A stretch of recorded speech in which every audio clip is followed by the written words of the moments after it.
Hello there, creative souls, light beings, earth angels and star seeds. How are you all doing? I hope you're well. Welcome back to my channel, or welcome to the channel if it's your first time. I'm getting ready to do just a very light, it's a light artwork. It's something I do when I'm tossing up what major piece I'm going to do next, and if I'm feeling a bit overwhelmed by needing to do another major art piece. And this sort of it's kind of like a warm-up into something bigger. So I'm using Archer's Aquarelle watercolor paper. It's the A4, and it's a what do you call it? It's hot pressed. Sorry, couldn't think. It hasn't got any grain to it. It's nice and smooth, which is what I like. I've got a variety of brushes here. So I've got like a mop, and I've got two different size round, and this one's a it's like a mop. I don't know what it's called. I don't even know if I can read the name on it now. It's by Royal and Langnickel. It's got that much paint on the handle that I can't really read it, but it's quite thick, and it's a filbert by the looks. Yep.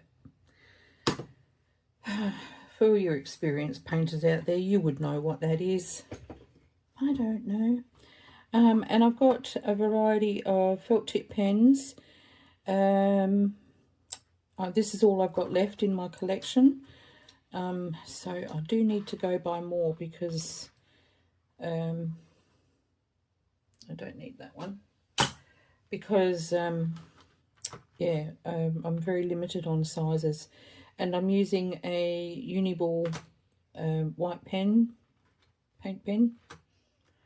I'm also going to use, I've got Winsor & Newton paints, Winsor & Newton Cotman watercolor paints.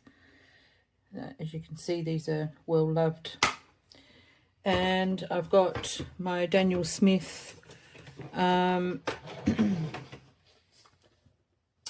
this is just a small variety of my Daniel Smith. I don't have a huge amount of their paints, but in here I've got just like some normal ones, and then these ones here are like copper and bronzite and all that sort of paint.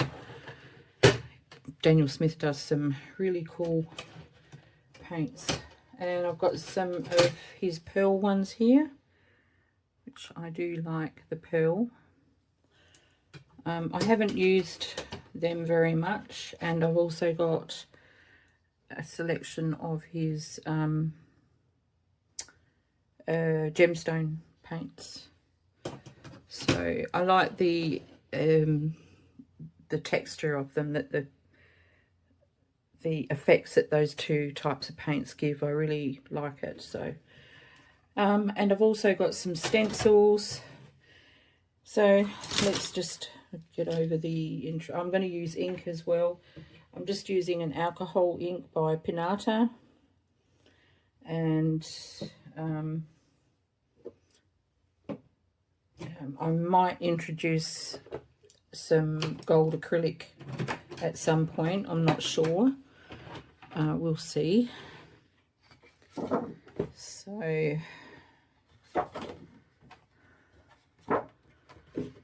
I just need to do something really light, and it doesn't matter if it's, you know, doesn't look the best.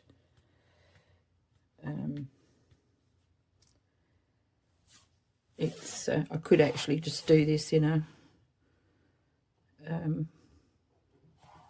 one of my journals, but I thought, no, I'm going to do it on some paper,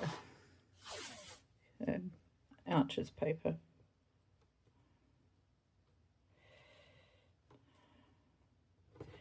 I used to do a lot of doodle art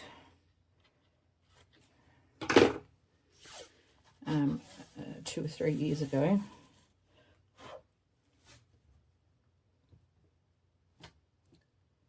Some of which are in my Etsy shop, the prints, and put the originals in because they're actually in my art journal. So I've done prints of the ones that I thought were really cool. I've sold a couple of them.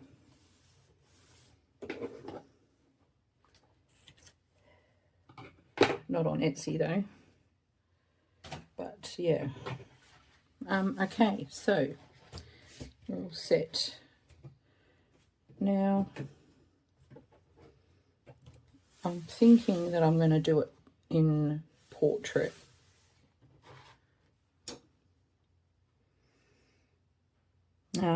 Yeah, we will see. I just do need another stencil thing, something that I can use as a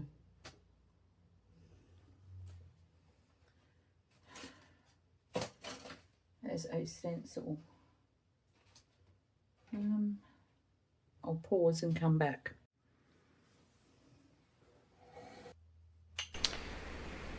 So I'm just started out with wet on wet, and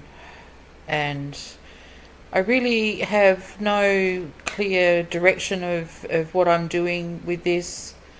I didn't really know exactly what colours I was going to be using. The one in the little dish that I just put down is Prussian blue, I think. Actually, I can't remember, and I don't have the paints right here, so now I can't tell you. But I really like the effect that paint has when it dries. You'll see a bit later on, I'll bring the painting up closer to the camera, and you'll see the it dries with this interesting texture within the paint. And I think yeah, I was wanting to introduce one of the Daniel Smith metallic, like bronzite, or you know, one of those, and I think I actually did use bronzite in the end. Apart from that, I had no clear direction, so I was just laying down paint, whatever, and you'll see me doing not using a palette here because I didn't have a spare palette for the Daniel Smith paints, and really no room on my desk anyway either, so I'm just taking it straight from the pans, which is not ideal, not very economical, but oh well. Apologies for having the one palette that I do have on the left of the screen, and it's out of your sight.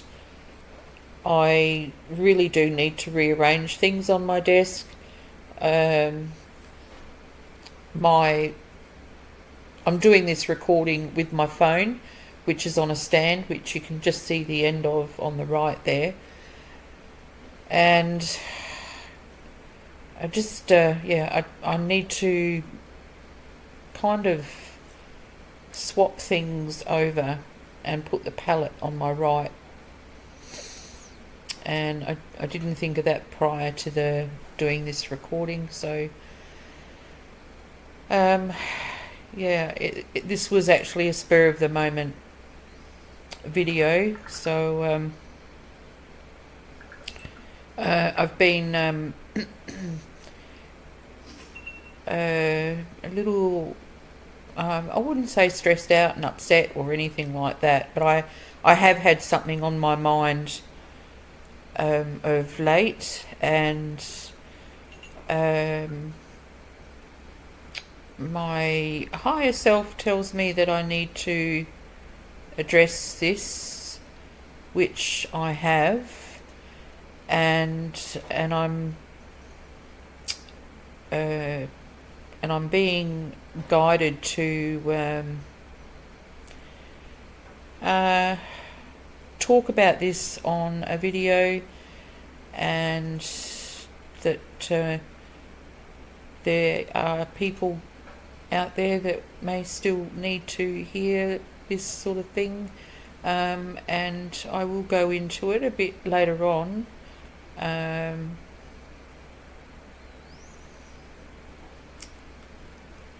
But apart from that, the other reason why I'm doing this painting is because I'm in between major art pieces. Like, when I say major, to me, that's a major painting is one that I want to turn out. I want it to be perfect. I want to be able to execute it in a way that it looks really good. It's a saleable artwork. And I did the last one I did was Awakened, which was the really big acrylic, which is done on a recording on I've got that video on the channel. You can go see that. I might actually pin it to this this video, which you'll see at the end.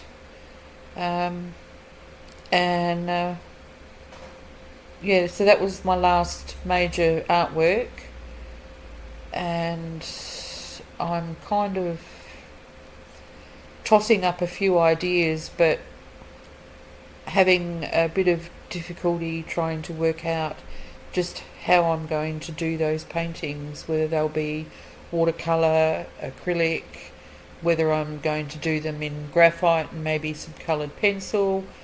I really don't know. So I just needed to chill and do something that didn't matter. Truthfully, I wasn't happy with the way this turned out, so it looks okay, but it's not one it's not one I would put in my Etsy shop, put it that way. This was just purely playtime, no expectations.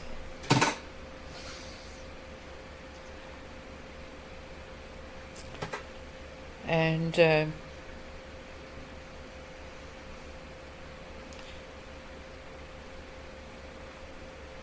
here I think it's been some time since I actually did this painting, so I'm trying to do a voiceover for something that I did ages ago.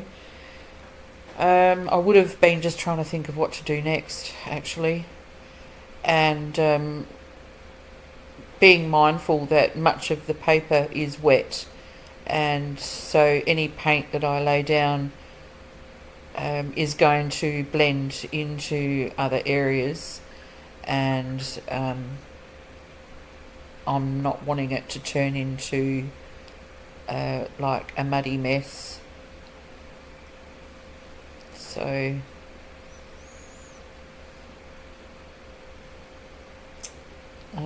the only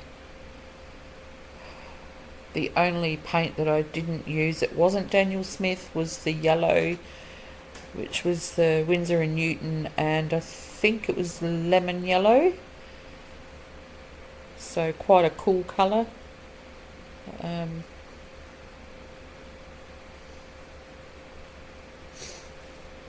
Yeah.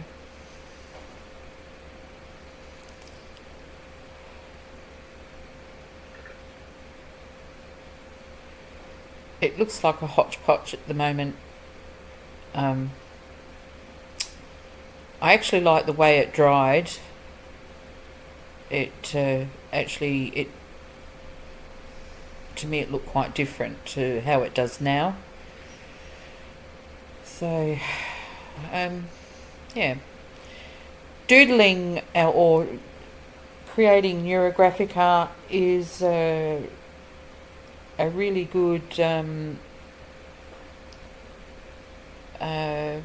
technique for mindfulness, because you really don't have to be thinking about anything. You can just lay your brush down and you put the ink on, the felt tip pens on, and just let things happen.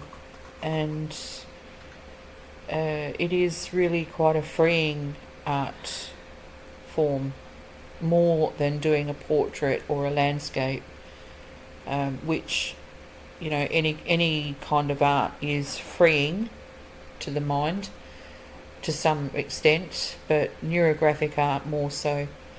And here I'm just putting in some, it's pearl alcohol ink, and this reacts to the water, and then the pearl colour, it gives it a real lovely sort of shiny effect. And because the ink is reacting to the water, it dries with some very out there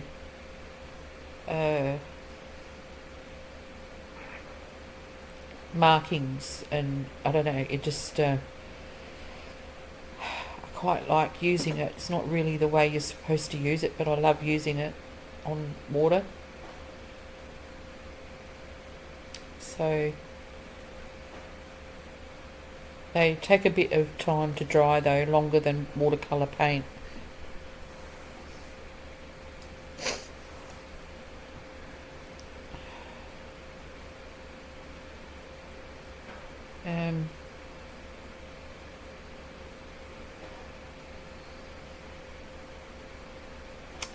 I'm going to show you what it's, I think I'm going to show you what it's looking like.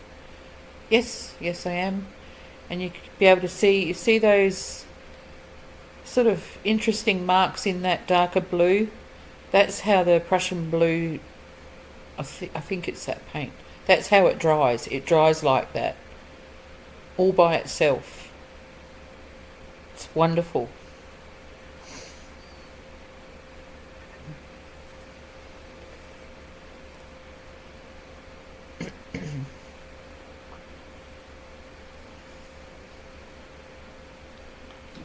Wanting to burn off some sage. I do try to remember to do this whenever I come into my art studio.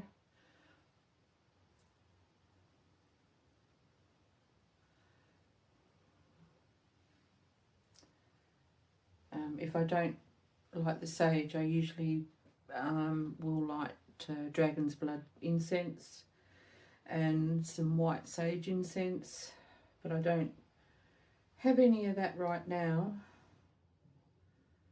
So calling in my muse.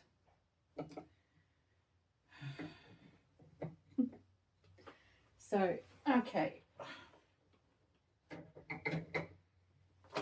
I'm picking up where I left off, and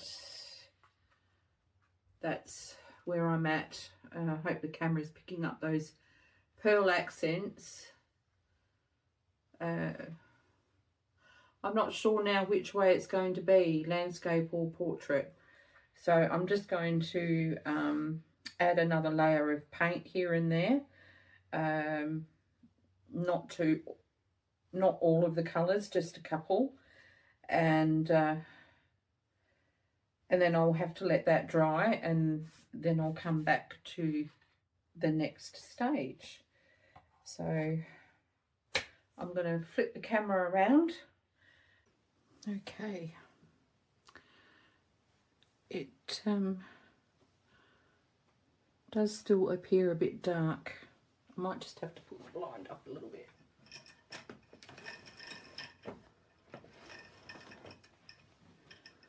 Is that better? I hope that's better.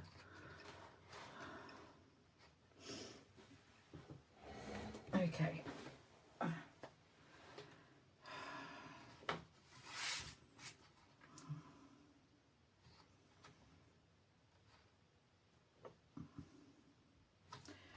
First, I think what I'm going to do is I'm going to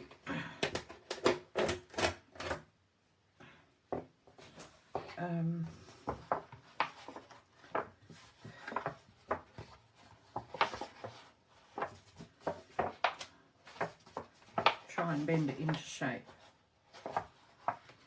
so that it's not so bendy. All right, these pearl accents, a couple of them have come out really awesome. This one, not so much. This one here, this one's a bit interesting. This one's interesting, and that one. So, great. All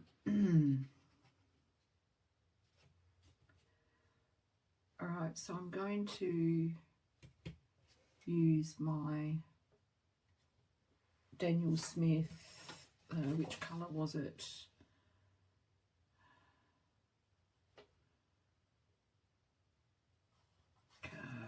Was it that one?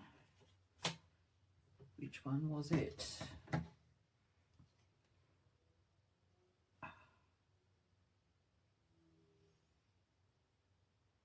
I think it was the Fuchsite, but I'm going to go on with Amazonite in these green areas.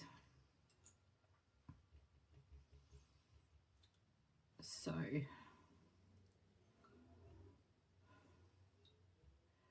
that's this one here. I don't have a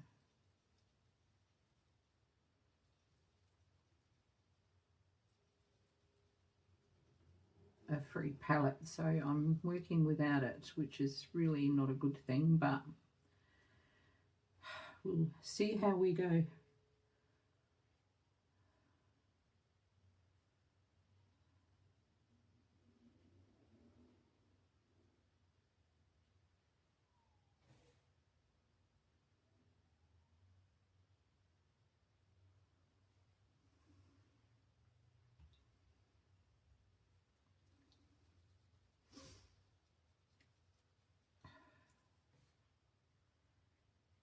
So this is a case of I just need to chill and collect my thoughts before I go on with my next big painting. And like I said in the beginning, if you don't know where to start on something, then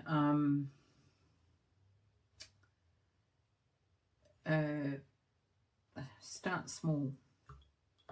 Start with something that you're not going to feel so threatened by. That's my motto anyway.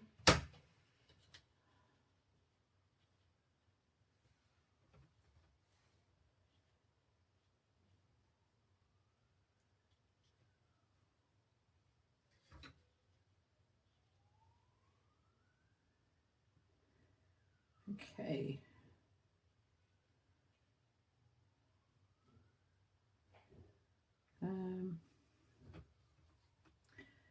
I want this quite a rich green. So I'm not using a huge amount of water. I'm using more pigment than I am water.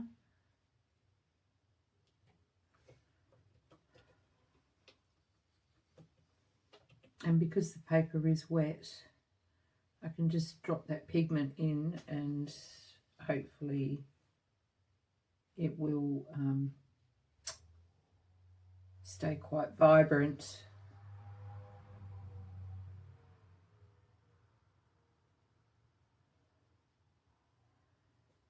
All right.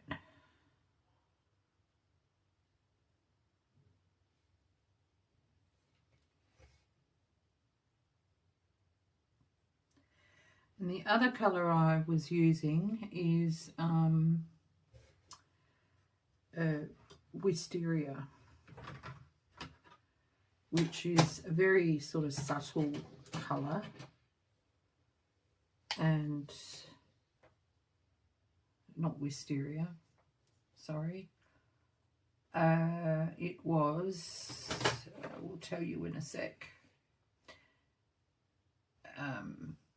It was the hibiscus, and this is in the Pearl, Daniel Smith Pearl range. So we're going to do the same thing there. So this one here is hibiscus. It's a really lovely pink, and when I put it on in the first layer, it kind of blended with everything else, and that's not really what I wanted.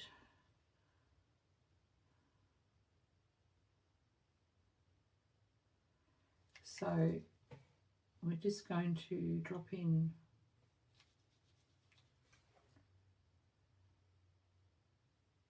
some pigment of it, just again more or less pigment rather than water.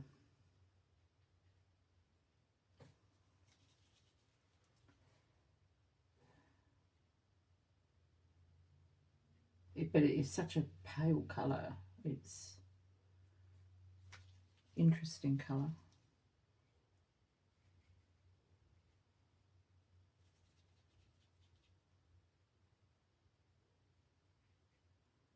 It's still very, very, very pale.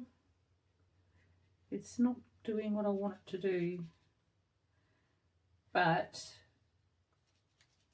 I'm a believer in if things don't work out, then there's a reason for it. And apart from the obvious, like the paint medium is just not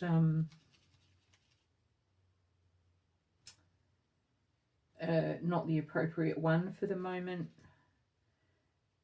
that it was just meant to be, you know.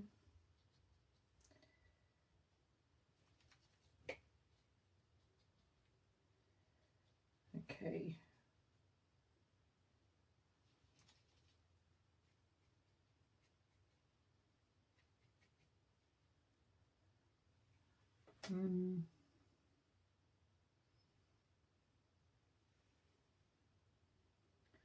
All right.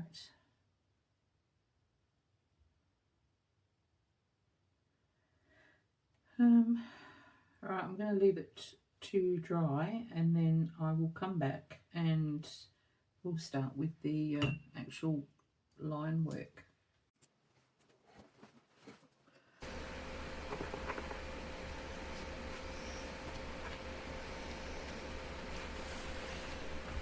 So first off, I'm going to use a stencil. I've never done this before, so I was really interested to see how this would work out and whether I could actually get it to work.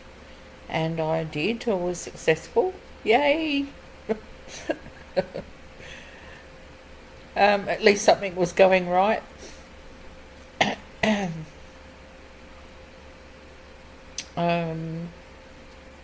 And while I'm doing this, I'm trying to do my best to remember all my favourite marks that I used to do in my doodling, and I could really only remember 2 or 3, and so there is a few spots where I've stopped for a short bit to, you know, try and work out what I'm doing next, and where the best place to make a mark is.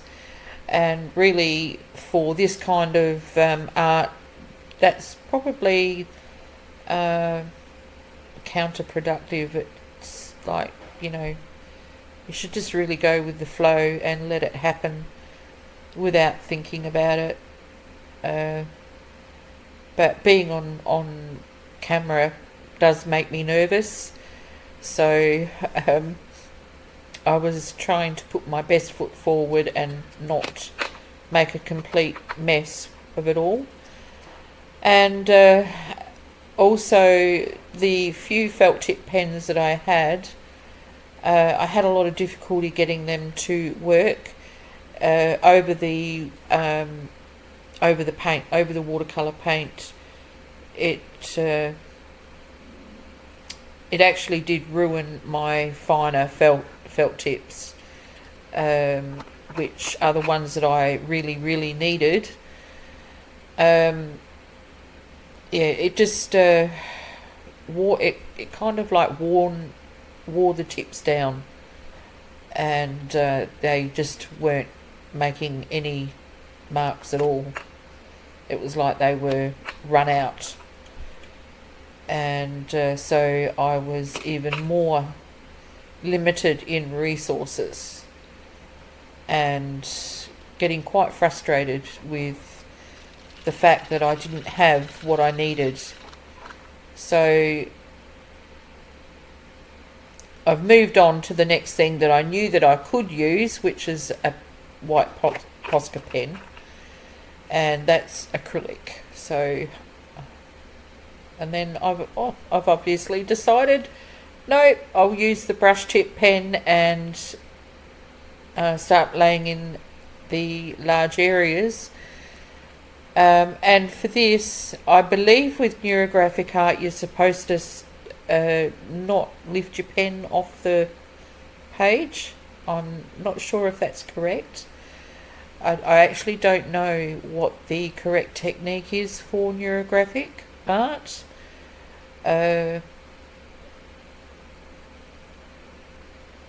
Yeah, so I just followed some of the shapes of the various colours of paint, and then I blocked in some areas where the lines joined, and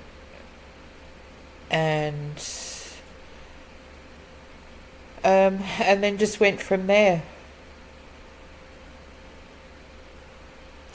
I do, when I'm creating marks on my doodles, it's usually swirls and circles, and sometimes I do lines, and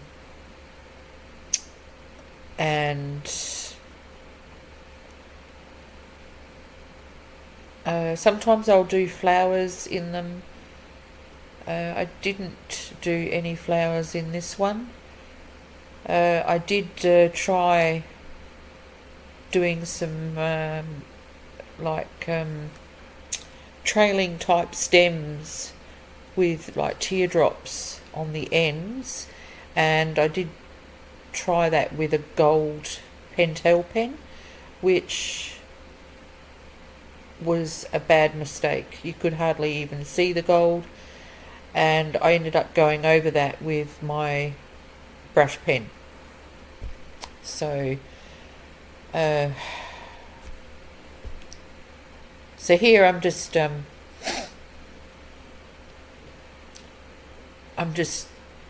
going with the flow pretty much.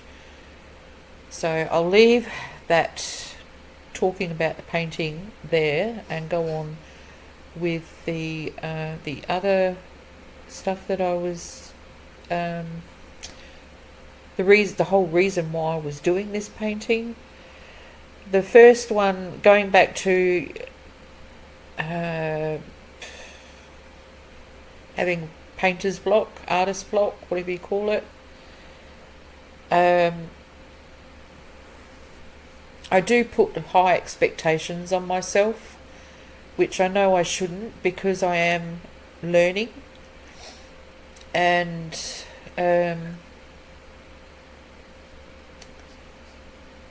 you know, I should just give myself a break, pretty much, and doing this was a way of me reminding myself that, you know, I can just I can stuff up. You know, I can make mistakes.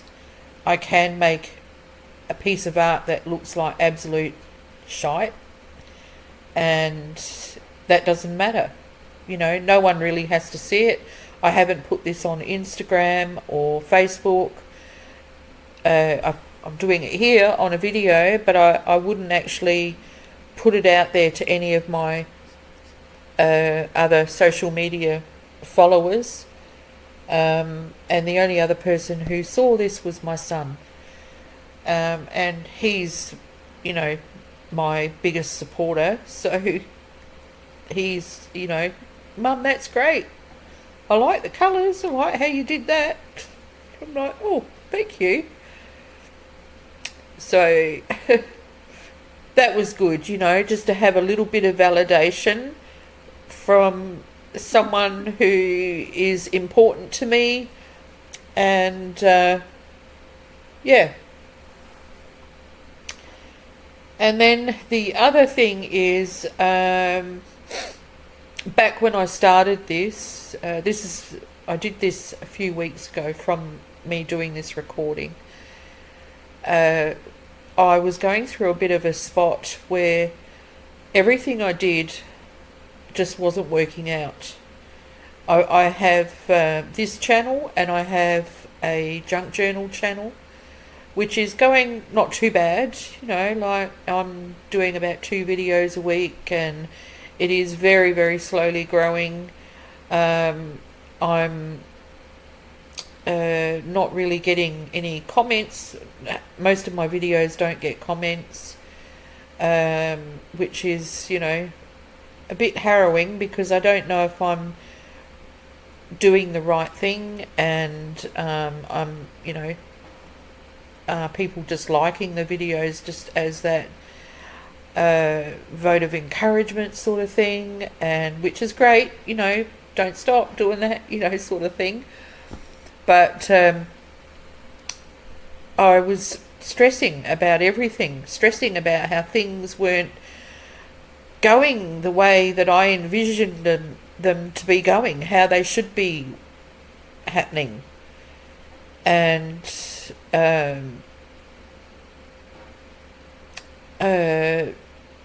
I've got 2 Etsy shops. I've got one for my art and one for my junk journals.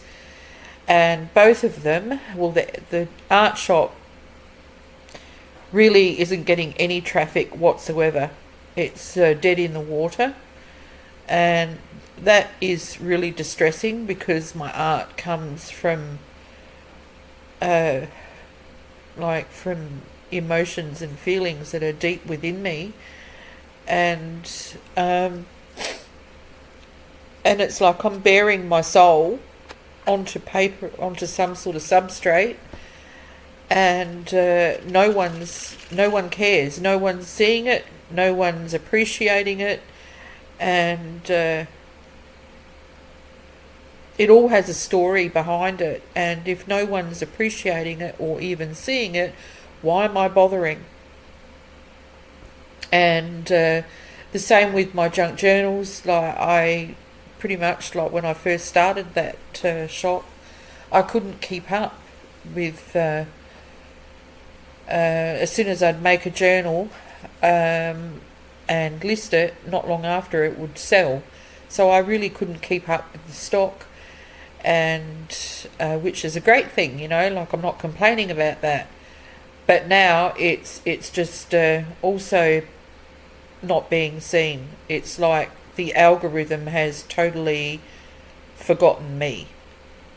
And again, you know, the journals are, in a way, they're an art form, and I do put a lot of work into them.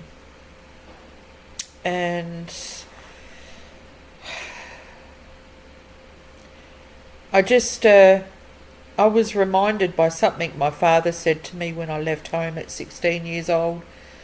Both my parents were narcissistic, and there was no emotional bonding whatsoever. I had an emotionally abusive and mentally abusive upbringing, And so leaving home at 16 was what I thought was the only thing I could do. And he said to me that I would never amount to anything. And of course at 16 that really hurt. And I carried that with me my whole life. And now at 61, I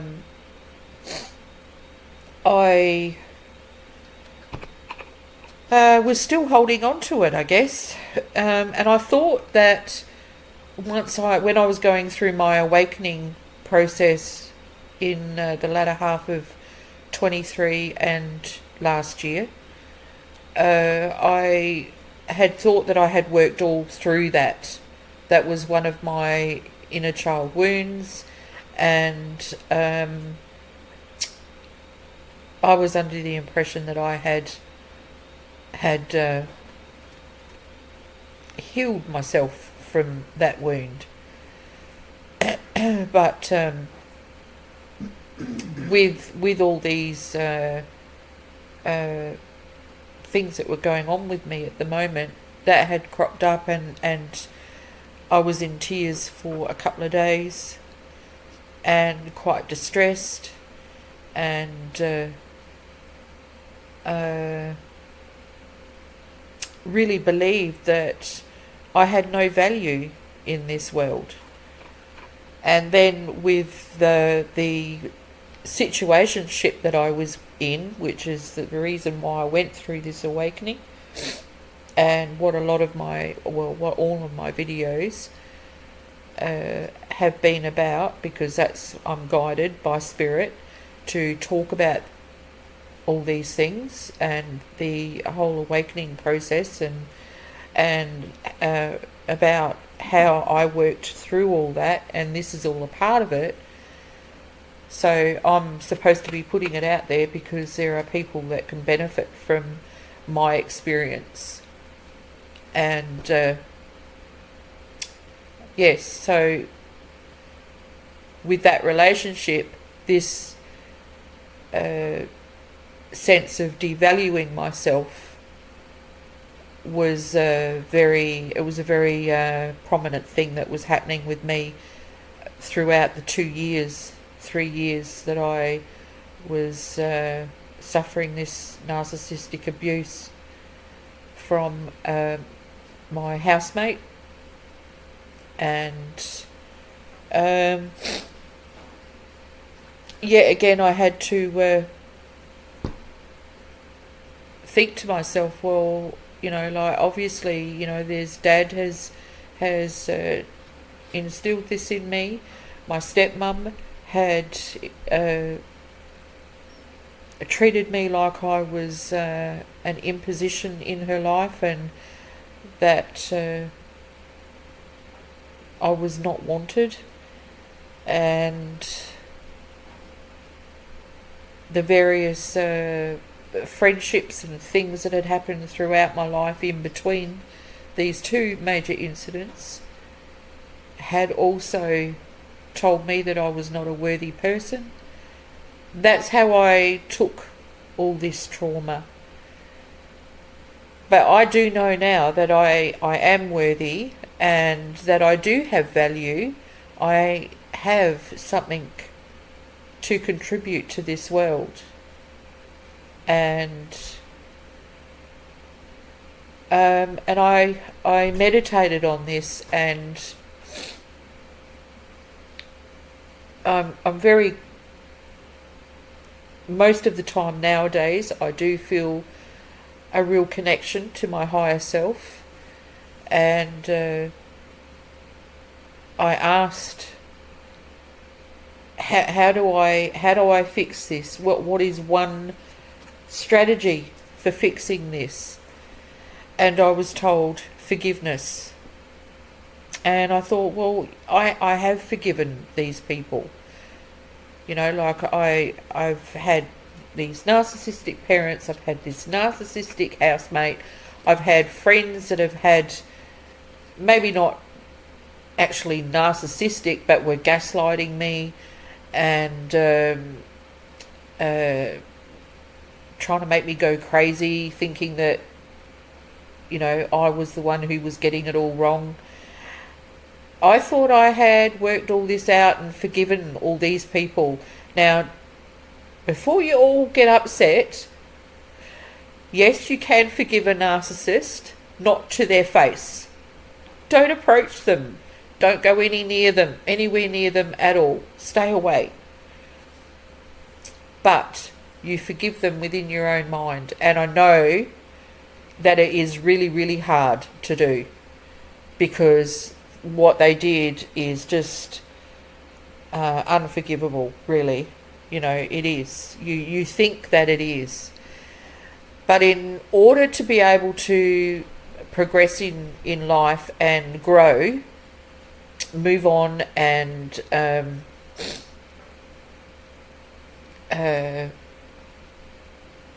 experience the type of life that you deserve, forgiveness is to me, it's the most important it's the most important strategy. And so I did. I have forgiven. I'm not holding any grudges. I don't have any resentment. I'm not angry. I'm quite apathetic to those people now. And when I meditate, I have a little list of people who I ask for the universe to send out healing, and these people are on my list. Well, not my parents, they've passed away, but on my list these people are. I ask that they get healing. A narcissist is a product of their own trauma that they've had in their life. And I think it's really sad that they've had to go through such a traumatic experiences in their early lives that leads them to the point where they can be so unacceptably abused. That's scrap that. That's the wrong word. I was trying to put a sentence together and it was coming out like shit, as usual, because I'm stressed out here. I hate recording myself. I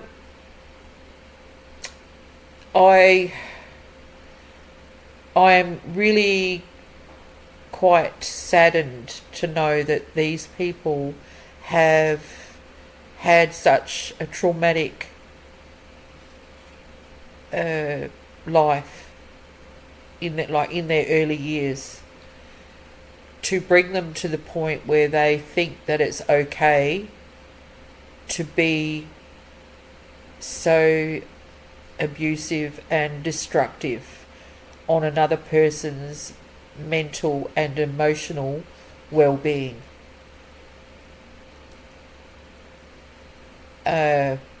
But that's as far as my compassion goes for these people. And I can feel that because I have borderline personality disorder. So to some extent, I can actually understand where they're coming from, because I wasn't born with BPD. It's something that I developed through my what was supposed to be nurturing years. So to some extent, I can empathise with a narcissist. However, I will never, ever be friends with my housemate. I will never, ever approach him or his friends, all his flying monkeys. I have no no inclination whatsoever to speak to any of these people.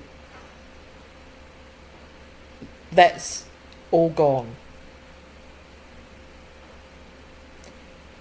And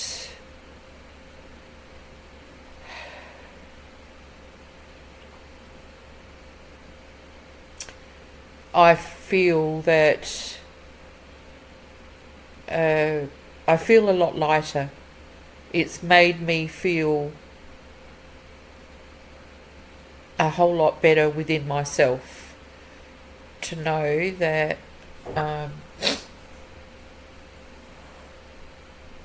I have the compassion and the empathy to extend out to someone who perhaps doesn't really deserve it. Well, actually, there's no perhaps, they don't really, but I'm giving it anyway because that's who I am.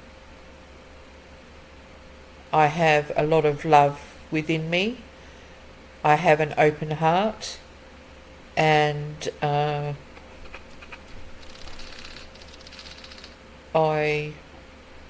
it's just what I do. But it doesn't mean that I want to have anything to do with them. I'm done being hurt and abused, and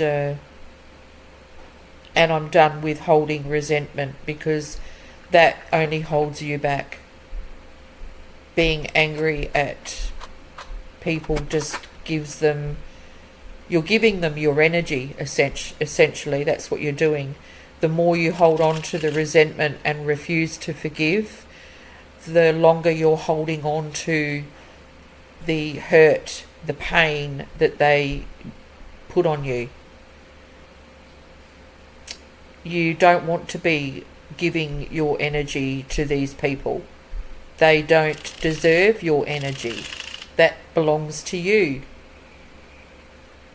And it belongs to anyone who you would like to share it with, who you think deserves it. To the people that will reciprocate the love back to you. So I ask that you try to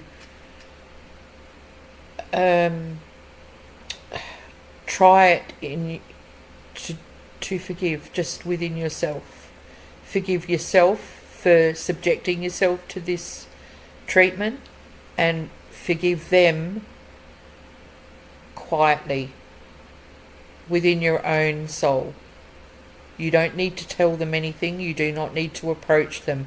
You don't need to write it in a letter and send it. You just need to think it and believe it and let go of the anger and the resentment. Call back your energy, call back your power to you, because that's where it belongs.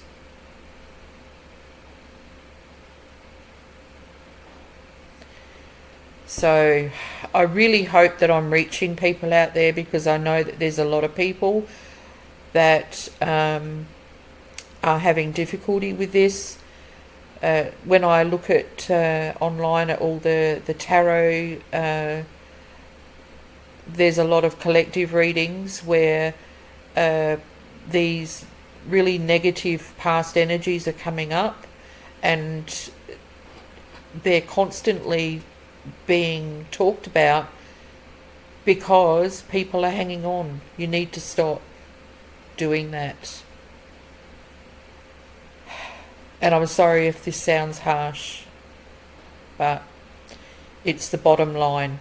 If you want to be able to heal and have the life that you deserve, forgive and let go. Surrender to the universe. So on that note, we're coming to the end of this art piece, and you'll see me ripping off the tape and putting the date on it, and it'll never see the light of day past this video. But, you know, I'm happy with it, but it's by far not anywhere near my best work. Lastly, everyone, you have all my love and peaceful blessings to you all.